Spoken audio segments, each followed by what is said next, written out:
So, welcome to the Mantic Universe podcast. This is another Kings of War episode with a preview for 4th edition. And this time we got, thanks to Mantic, a preview for the combat phase rules. And I'm here with Menai Hi. and General Gad.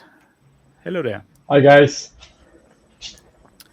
And first of all, a lot of rules were already previewed by Mantic themselves. So, this is now a little bit more into the detailing things. And to keep everyone calm, the combat phase or the melee phase didn't change a lot, but the changes go deep. It's still just the 2 pages, like in the 3rd edition rulebook. It's now called combat phase instead of melee phase. And the overall wording was adjusted. It's now, at least in my opinion, a little bit easier to read and more detailed in the important parts.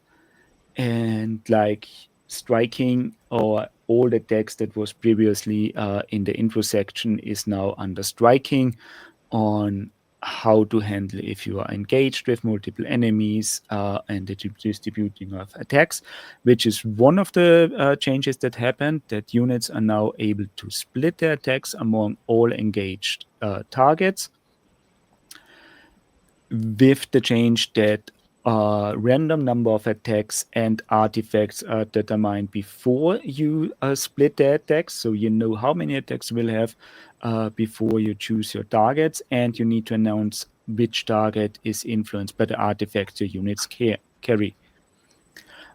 Hitting the target itself state modifiers, the text itself is a little bit different.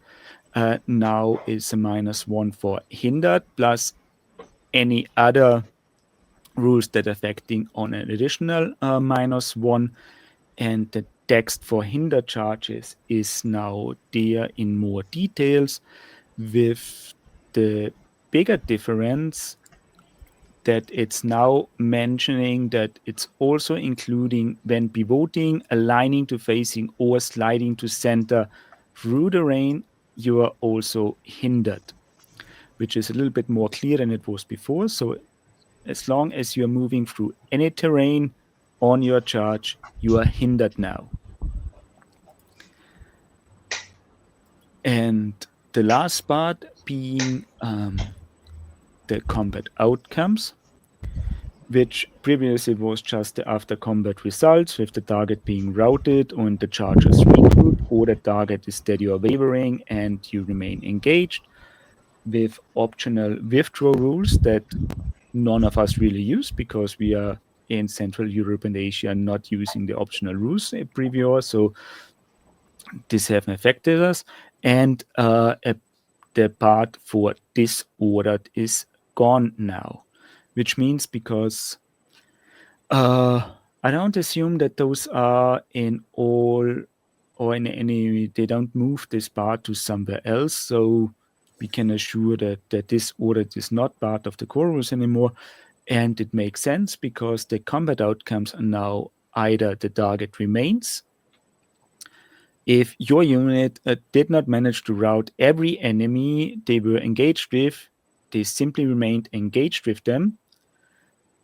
And outcome B, the target is routed. And if you rout all target you were engaged with, you have the usual options of hold, fall back, step sideways, or move forward. And in this case, you don't need to have this ordered, because as long as someone is engaged, they can't do nothing anyway, unless with the new withdrawal rules, which is covered not in the combat section. So we can't really talk about this anymore. Well, so small changes in the text with a big influence onto the game. So guys, what do you think about, or how do we feel about being still engaged with opponents instead of the more freedom of movement from 3rd edition? Do you think this is a good change, or hard to judge without playing the game? or something that will drastically alter how we receive or how we feel about the gameplay itself? Menai.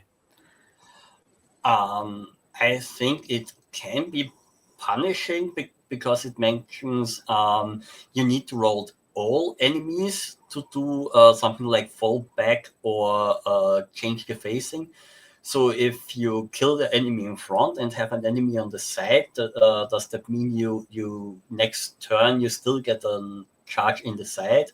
Because in third edition, it was like you did a counter charge in the front, killed the enemy on the front, and could then change facing to the enemy on your side. But it looks like in fourth edition, you still get a charge in the side if you don't commit your attacks on the enemy in your side, and you cannot focus the enemy in front of you, so you need to take your attacks to the side and hope you kill the enemy off there. So I think that will be one of the big changes. It helps that you can allocate your attacks now. That's a big plus for me. I know it from the chariot bases. They were prone to be charged on two flanks. And then they couldn't attack back because they couldn't move. You could only attack in the front. But you couldn't do a counter charge because you landed on one base or the other. Because you were 50 times 100 and you landed on something anyway. And now you can just hit on one side. It still means you get a side charge on the other side, because I don't think you will be able with one unit to have to kill off both opponents, but you maybe help out with another unit and be able to kill the other, and then you can reform. So one thing I think will also be important to have units to help out and resolve such situations that you can kill opponents in the side that are bothering you and you can't remove with that unit alone. So it will be very needed to have backup charges and second row charges that can support units that are already in combat. And the combat only grows bigger from there, I think. So it will be really a mosh pit. So, Gad, what do you think about this keeping the units engaged, or sticky combat, how others called it? I think it speeds up the game. Yeah, it's there's one less decision. I mean, you could always use the withdraw rule, but it seems pretty risky. And I mean, it's really something that reading it is one thing, but actually playing it in the context of a full game, then you actually see the effect. I think, as Minel said, I think supporting units will be very important, which is why I feel a lot of the units shown so far, the troops are more expensive overall. If you notice, the troops are more expensive, so they are not discouraging MSU approach, but it makes it a bit harder for the MSU approach. Since if units are stuck in combat, sticky combat, the only thing that can really change the combat is another unit coming in. So that with the limit on auxiliary units, it is not easy to have many multiple units. Also for individuals, last third edition you could bring 5-6 individuals running around charging into combats, but so now it's a bit more difficult to do that. So it's really infantry. I think it's something that really helps infantry. So cavalry, once cavalry goes in, if you don't break them, you're stuck. And that is where the support comes in. Yeah, that's what I see for the changes. And being able to divide attacks helps hordes, helps infantry. Because the infantry hordes have the most attacks in the game, 25, some 30. So you can allocate 20 attacks there, 10 attacks there. And not having this ordered is interesting. So I'm not sure if no disordered does that mean if you have Thunderous charge 3, like I think some cavalry have Thunderous charge 3 now. If you charge in, if you charge again, do you still get a Thunderous charge? That's something that we don't know. I don't think that, because Thunderous charge only working on the charge itself, and as you remain engaged, it should be gone now, so that any unit that doesn't have crushing strength will only be having those high attack stats on their charge itself, and if they remain engaged. So a cavalry unit with Thunderous 3 will hit very hard on their charge, but if they don't manage to route the unit they're charging being stuck, so they are much easier now to grind down, because I mean, without playing with the optional withdraw rule, this definitely speeds up the game. I really agree with you here, because now previously a lot of people were just checking all the options, what they can do, what cannot be done, with the outcome being most of the time just you can only do a counter charge anyway. So these speed things up. At the same time, because now you have the options to split your attacks or allocate different, this might add some time in, because for troops or regiments not so much, but for hordes that you want to check or do a quick math on if it's worth splitting your attacks, which is like if there's a undamaged unit in your flank, you want to go with all attacks in there anyway. If there are 2 units with already received damage, might be worth splitting half and half, or just get 1 or 2 attacks out in hope that you make a nerf test with a quick roll in there. Yes. So the decision is now moved. I think that this brings another element of fun to the game. I think a lot of people, they don't really like that you only can attack 1 unit. So now at least it kind of reminds me a bit of Warhammer. If you realize, if any of you play Warhammer Fantasy or play the old world, allocation of attacks is a big part of the game. So now there's an element of that in Kings of War, so that might be a good thing, something that we haven't tried before. So I think something exciting for me. Is one of the biggest changes in the game. Yeah, it's definitely much more interesting than being disengaged after combat, because at least for me it was always something that me and Menai on because we had the chance to playtest the rules previously on October the 5th. So overall, being engaged in the combat didn't make a big change for our gameplay, because the combat and how the results were similar as before, because it's like me as an elf player, not having a lot of models on square basis that I could turn around and then disengage without the optional withdraw rule to do something different. Also being disordered for most of the shooting units meant disengaging and shooting wasn't an option either. So it was like just countercharge and remained engaged with, I think, 90% on the situations.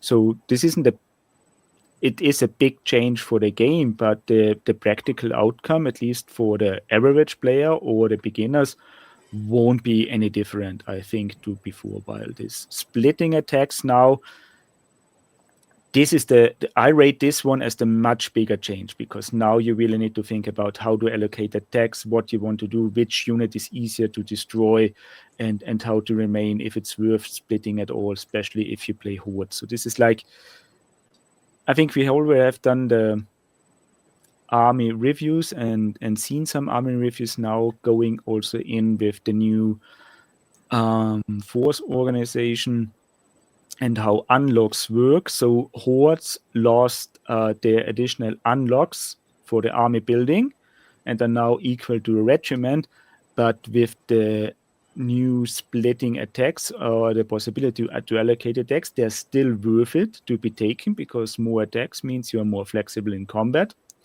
So this equals or balances this a little bit out, because now you want regiments, take the regiments for the cheapest unlocks, or take hordes who are definitely better in combat with more options and are more flexible. Okay.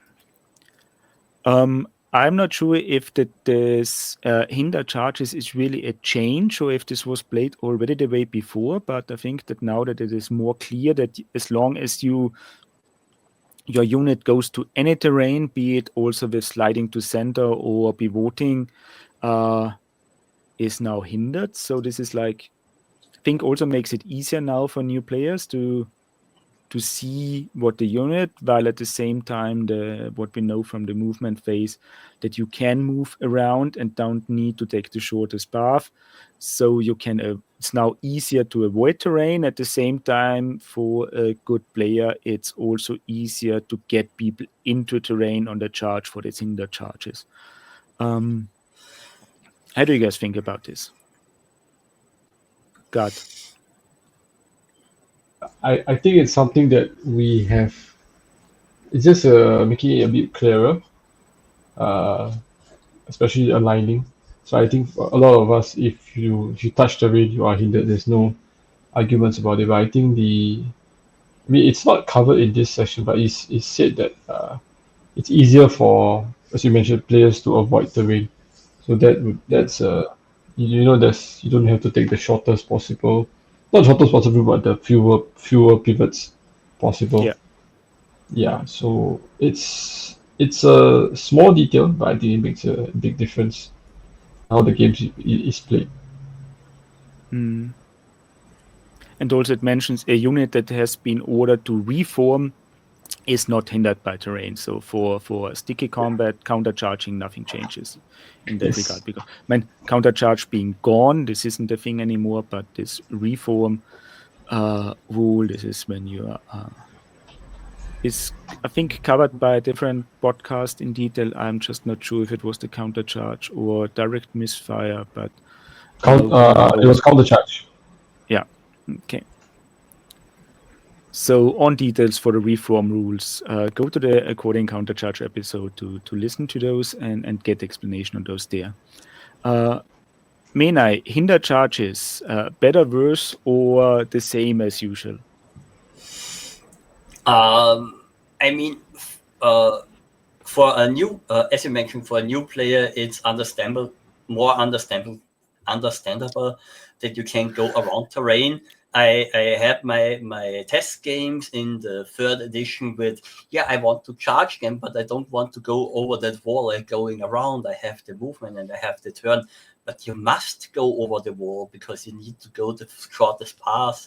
And that was a lot of sad eyes for new players that are gone now. Because they can charge like they want around the terrain. That new, better players are placing their units so that you end up sliding into difficult terrain. Is something that we all learn. I think if we play a few games, what we also learn, and I think what will be interesting is with the individuals to do charge blocks that you don't slide into the terrain, that they can block it. I'm interested with the bigger individual bases, if that's still possible, if it's easier, if it's harder. Because you can't just move through a small space and place them where you want them. There are no 40 or 50 millimeter base. But in the end, you can do the same thing with the bigger bases, and I'm interested to see if that's easier or harder now to do. Yeah, I mean, a big change that we know from the Mantic block is that you only got 2 chargers per facing. So this will also affect how you align to center and slide the units in. So especially for hordes, it could. But in this case, there is, depending on how you place the unit, it's really hard to avoid being hindered if the opponent takes care about that thing, because there is no third unit going in the middle to get another unit out of the terrain just because you align on the edges and not. I think we should see hinder charges more often now, I think. So this is also a theme I see coming up with all the rules preview we have, that terrain is now more important or has a bigger impact to the game in general. So you really want to play with terrain. You want to have the terrain, and it's not just where you move around and ignore it for the most part. So this is a good thing. We have seen it also with, I think, Direct Misfire podcast mentioned it on Strider and Pathfinder changes. That one is now only for moving at the double end terrain, and the other only for being an unhindered charge through terrain. So this gives there's a more option or different options now if units don't have both. It makes terrain more impactful, I think, for the whole game. And we have also heard from the Tales from the Warriors Hall podcast that Mantic has teased new terrain sets with forests and hills. So this plays right into that now that we get proper Kings of War terrain for playing the game, terrain is also more impactful in the gameplay. So you don't only buy that one for aesthetic reason, but now you also it's very useful to have the appropriate terrain for the game. So I think this is something also good for 4th edition. Now it becomes more of a game also for aesthetic reason. We get more extensive background, we get more terrain, we get better looking tables, better looking armies. So this is going in the right direction, in my opinion. Also on hindered charges, currently you lose one thunderous charge. Matthias, do you think it will stay the same, or do you think there will be changes on that point? I'm not sure. Speculation. Purely speculation. I'm just not sure if someone else already covered it or not, but I think I have in my mind that you lose all fun. So I'm going to think that Thunderous will be gone if you are hindered. So your usual Thunderous 3 cavalry unit with -1 and losing the Thunderous. So charges, cavalry isn't a no-brainer anymore. So you really need to take care what you need to charge, what path to take, and if you can take out that unit, because if you're stuck in combat, you are in trouble. So I think cavalry will be much harder to play, which also goes in the army reviews that we have done. I don't know if this episode will be released before or after those. So if you have heard those cavalry army preview podcasts, sorry,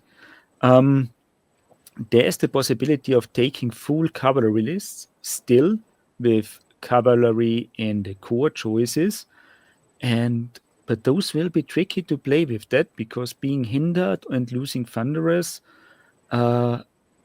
makes them much, much harder to play. So they might look strong on paper, but overall, depending on the terrain setup, a pure cavalryist will struggle against a good opponent. How do you think about that, Gad? Yes, for sure. I think cavalry now is. I mean, it remains to be seen how they can contribute. I think cavalry it might be cheaper. We haven't really seen all the cavalry in all the lists.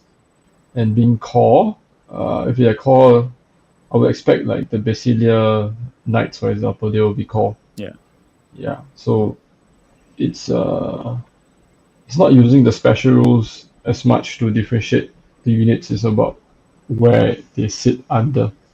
So I think it can still work. I think the Salamander review by the Tales of the Warriors Hall, they did mention that the Casino Lancers still have Thunderous 1. Thunderous 1 and Crushing Strength 1, and they are core. So you can make a list out of them, and they can grind quite a bit.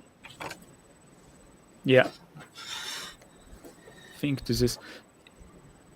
Yeah, so overall, this means all those cavalry units that still have the crushing, or a combination of crushing and thunderous left, will be a little bit stronger, while those with thunderous only will be harder to play. Not necessarily weaker, but mostly harder to play now. So also now going that you need to route all targets to get this you're free to move anymore. But also we have seen reform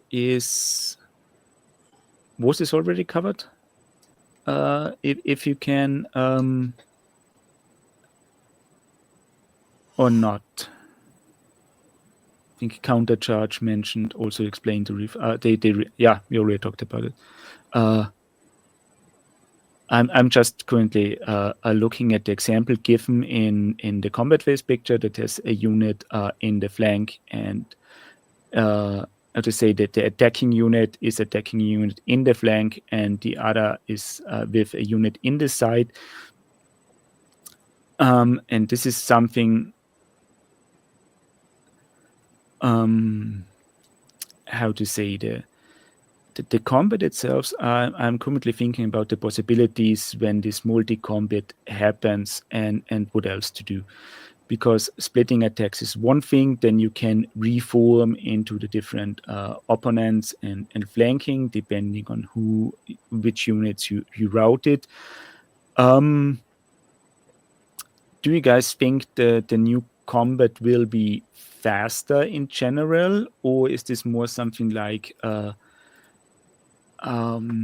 just to sort out my thoughts? So the whole thing being a little bit slower in the early game, but much faster in the late game when every units clash together. Menai. It really depends on how killable your units are.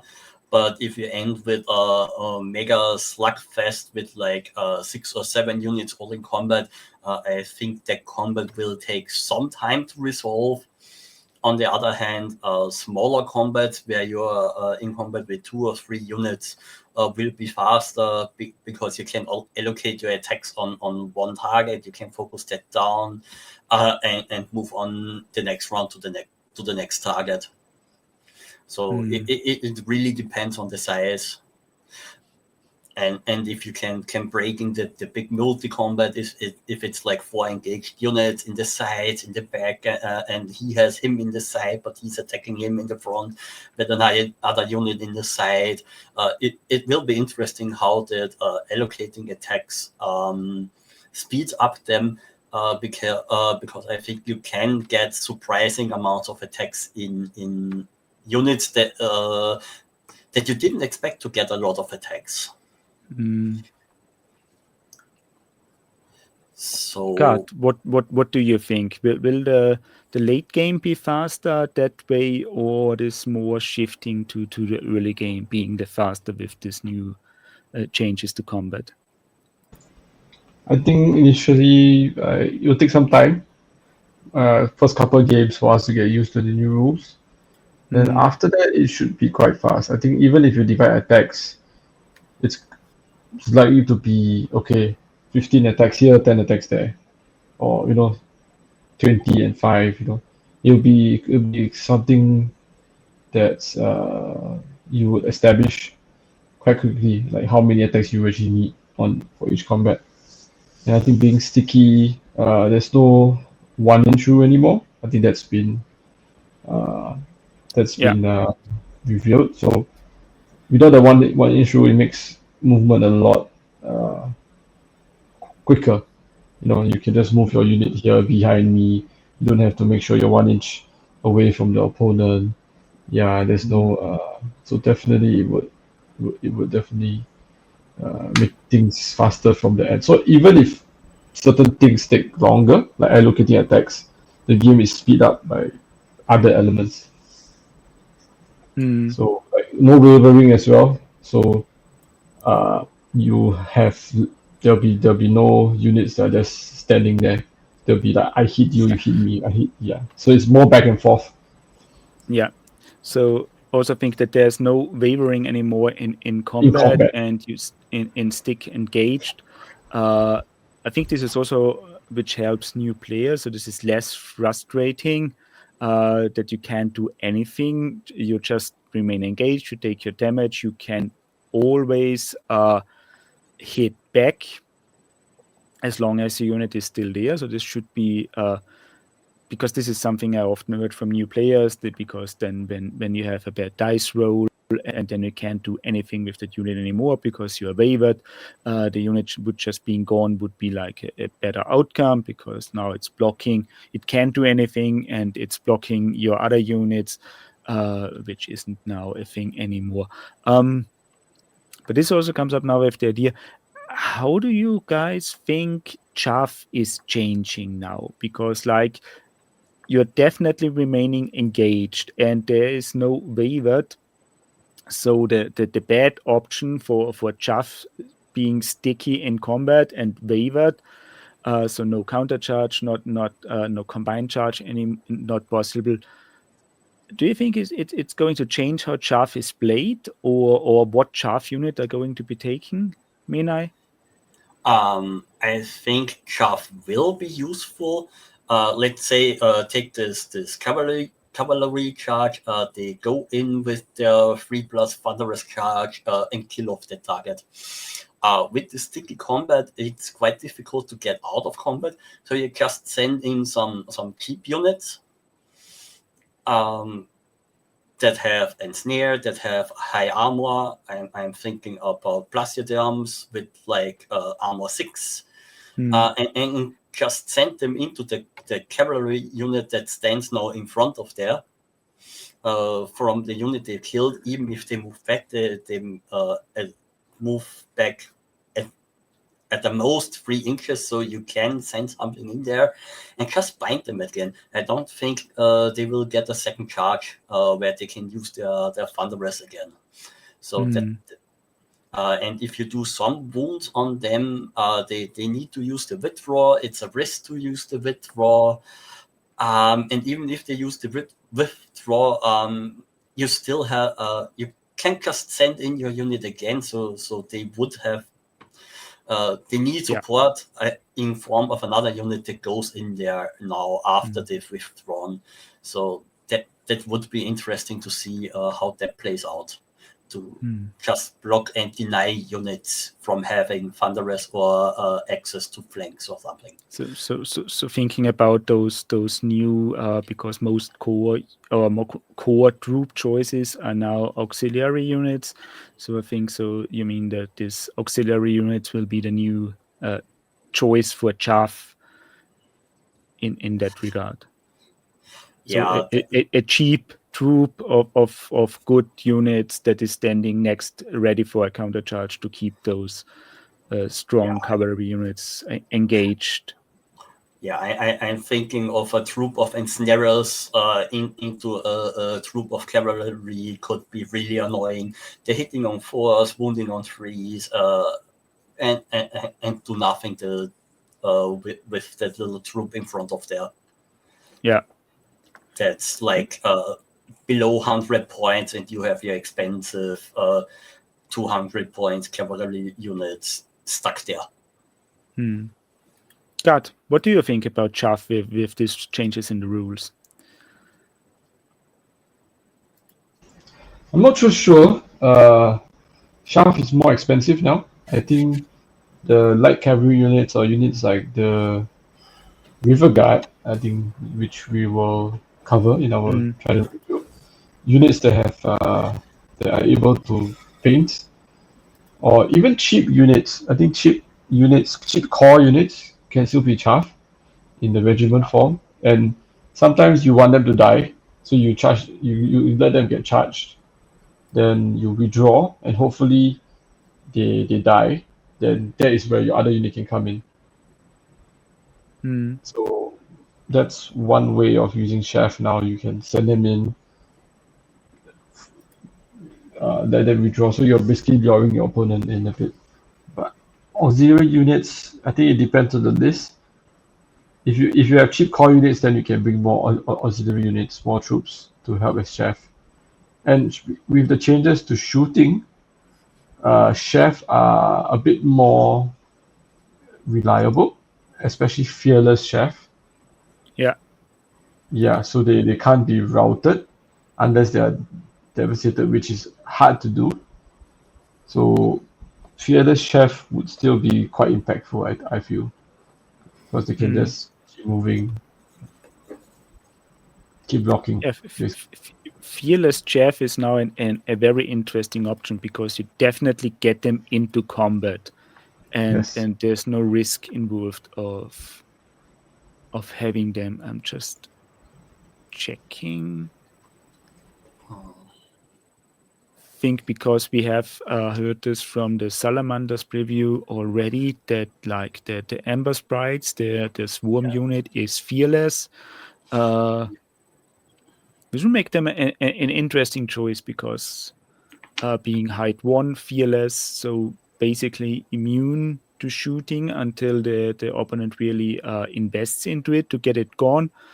So doing this 11 damage to have it routed on shooting, which means you can still use. So which also means you cannot shoot anything else while doing so. So this so having those counter charge chaff or the boss sitting ready to charge in and help other units because counter charge as a rule by itself is gone. But I think it stays. This is something how to say it, because there were jokes around of counter charge now being gone and other podcasts needed to be renamed or call themselves different. But from what I see now, while the rule itself or the rule with that name is gone, the tactics will still remain. So you have setting up units. So it's not just the unit that engaged that is countercharging, but you are having a support unit or a troop unit sitting next to the other ones or a regiment next to the hordes that are doing the countercharge as a tactical move and not as a rule itself anymore. So that so countercharge is definitely still there, just in a different form, and it's more a tactic now or a strategy and not a rule. What do you think? Yeah, I can agree to that. I see the value of a lot of to take a lot of regiments just to set up those counter charges, these engage charges. I think the tactic got proposed here with charge them in with a cheap regiment and then just have them die next turn if they don't make the withdraw as a possible option is it's an idea. You can't rely that you kill your own unit. But but yeah, I think to add a charge and just not do the whole command, but send units in, send units in, send units in. You want to have charges every turn to support the units that are already in melee. Yeah. To resolve the melee you have and to get out of combat so you can take new directions and don't get that flank charge next turn or something. Because the enemy maybe engages you, sets up for a flank charge the next turn. And if you don't kill that unit, you get that flank charge because you can't get out. So you need to kill that unit. You need to counter charge that unit so you can set up for the new charge from the unit that you can do a reform and change facing order. Yeah. So Gad, you already mentioned like before that you expect to see less of this multiple small unit army building. So this is not a big question. What do you think? So I think in general that we will see the less units in the beginning of 4th edition until people figure out what they want to play and how to play. But do you think this multiple medium-sized or multiple small unit army is gone now completely, or still a valid choice to have this charge, counter charge, and a sticky combat engagement in there? It's all speculation. We don't know what the order these are, but I feel that it really depends on the core choices. Do you have cheap core choices? They are not auxiliary. So if you do, then you can still spam. I think goblins. I think Daring Misfire is doing a goblin review. So it'll be interesting to see if you can like spam rebel, like regiments of rebel, as a chef. Mm-hmm.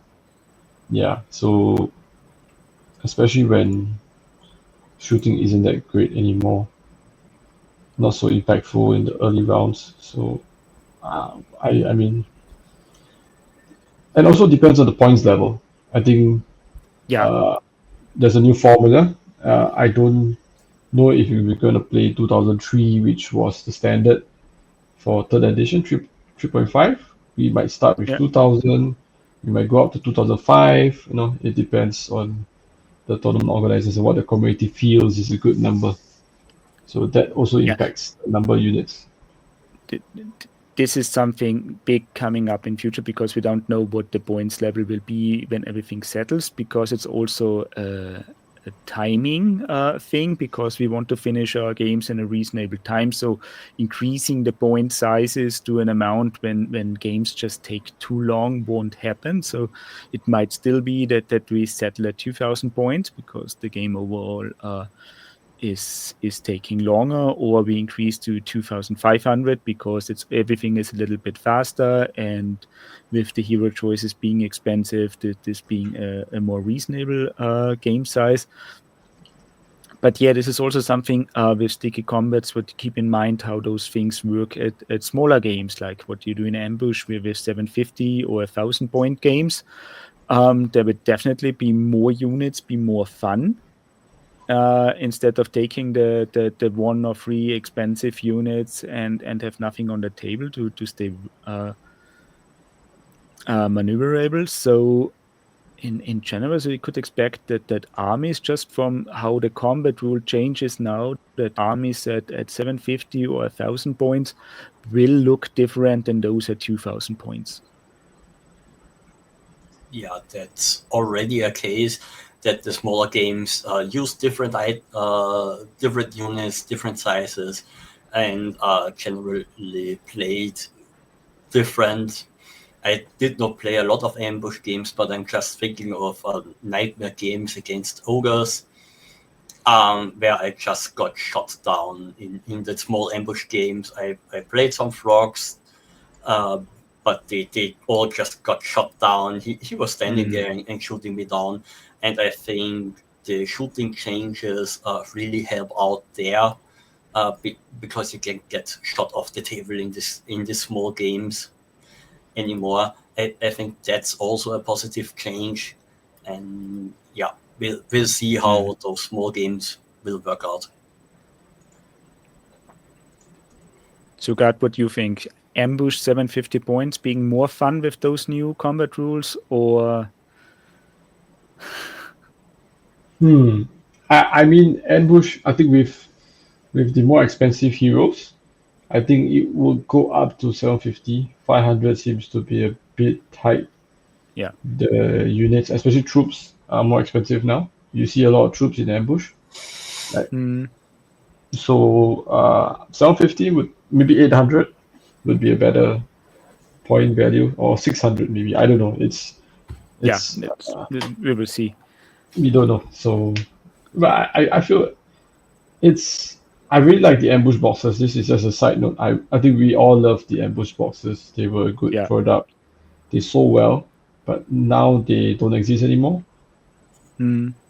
Yeah, so They it's become a bit of so. pity. Yeah, I think now that for the points level in general, those small ambush spot is now taken by Kings of War Champion. That is, it is 400, Yes. 500 points game is now a dedicated game, and then the next step will be 750, 800, or 1000 points.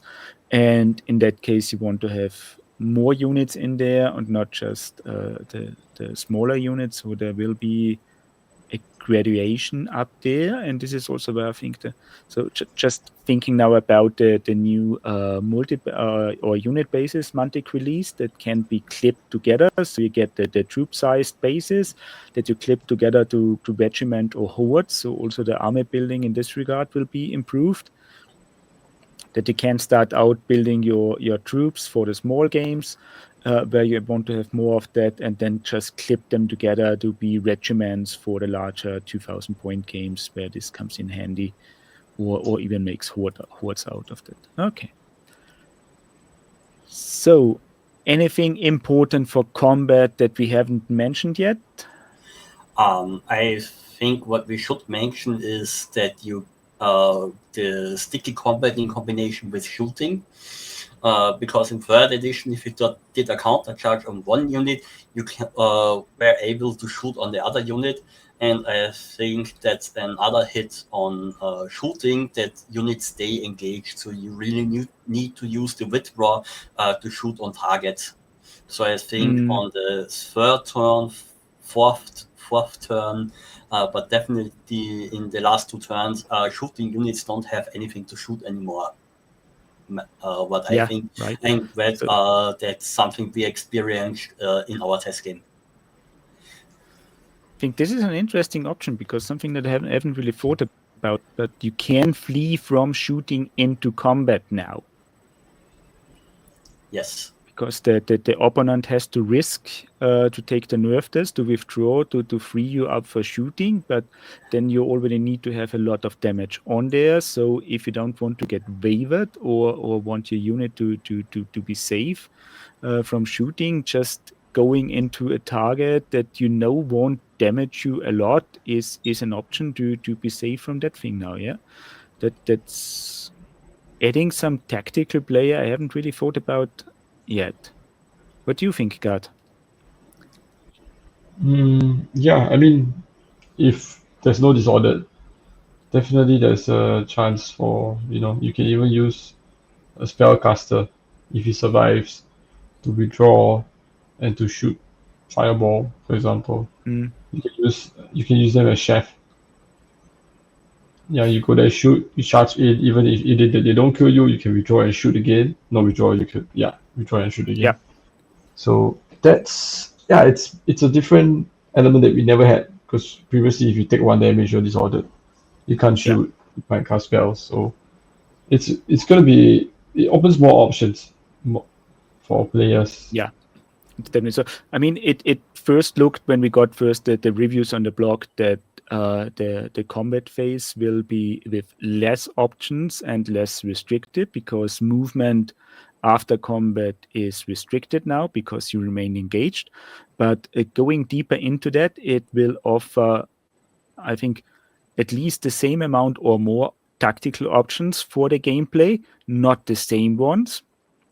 So we still have less options as expected in the movement phase now to do with our units, but it offers more tactical choices, and also some new tactical options on how to play this game in general compared to before.